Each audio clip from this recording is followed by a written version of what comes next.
Hey, I love talking about learning, and I'm so interested in how people learn and how we learn and how it makes us feel better about our life and how it enables a better way of being. And that's the title for my talk, A Better Way of Being.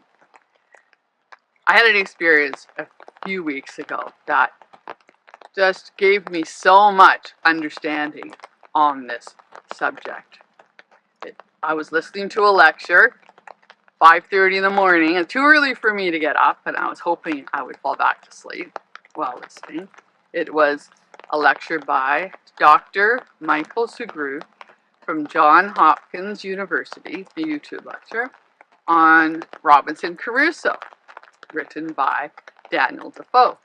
Turned out, this was so fascinating that I stayed awake through the whole lecture and thinking about it afterwards. What was so interesting for me is as I listened, I understood the reason for some really basic beliefs that I'd grown up with and how deeply embedded they were in my being.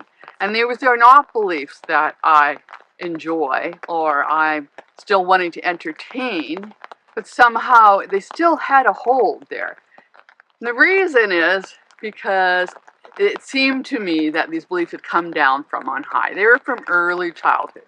Now, let me explain. I'll go back to the subject of the lecture now, which is Robinson Crusoe, shipwrecked on an island, and he is exemplifying the ideals of the Enlightenment. Now, the Enlightenment was a philosophical, a cultural, a different age of ideas in response to the religious wars previous. It was a huge improvement in how people wanted to behave towards each other. It also implied domination of nature and created a certain mindset towards others, other people, that we would consider nowadays to be very oppressive and patronizing. For example, Robinson Crusoe, when he encounters Friday, who's an indigenous person on the island, he wants to teach him in the ways of the white man. He wants to teach him Christianity. He kind of takes him under his wing. And this is typical of the attitude at that time, which saw others, the non-Europeans, as savages. There were good savages. Those were the ones who wanted to serve the white man and be inculcated and aspired to that same Western idea of enlightenment. And then were the bad savages who were cannibals. Now, how shocking and obnoxious this sounds. And it was, right? But vestiges of it still survived into my childhood. I remember seeing films in Sunday school of missionaries in deepest, darkest Peru converting the natives, giving them clothes to wear and Bibles to read. Okay?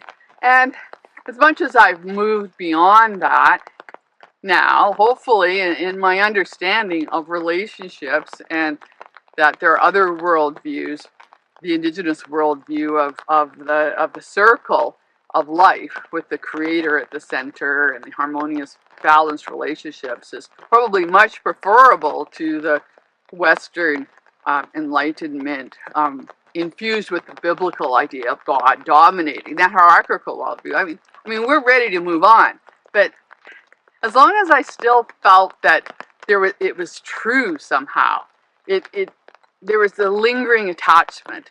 And when I listened to this lecture and I understood where those beliefs had actually come from, the soil from which they had emerged, and that for that period of time, those ideas were a better way of being than what had preceded them.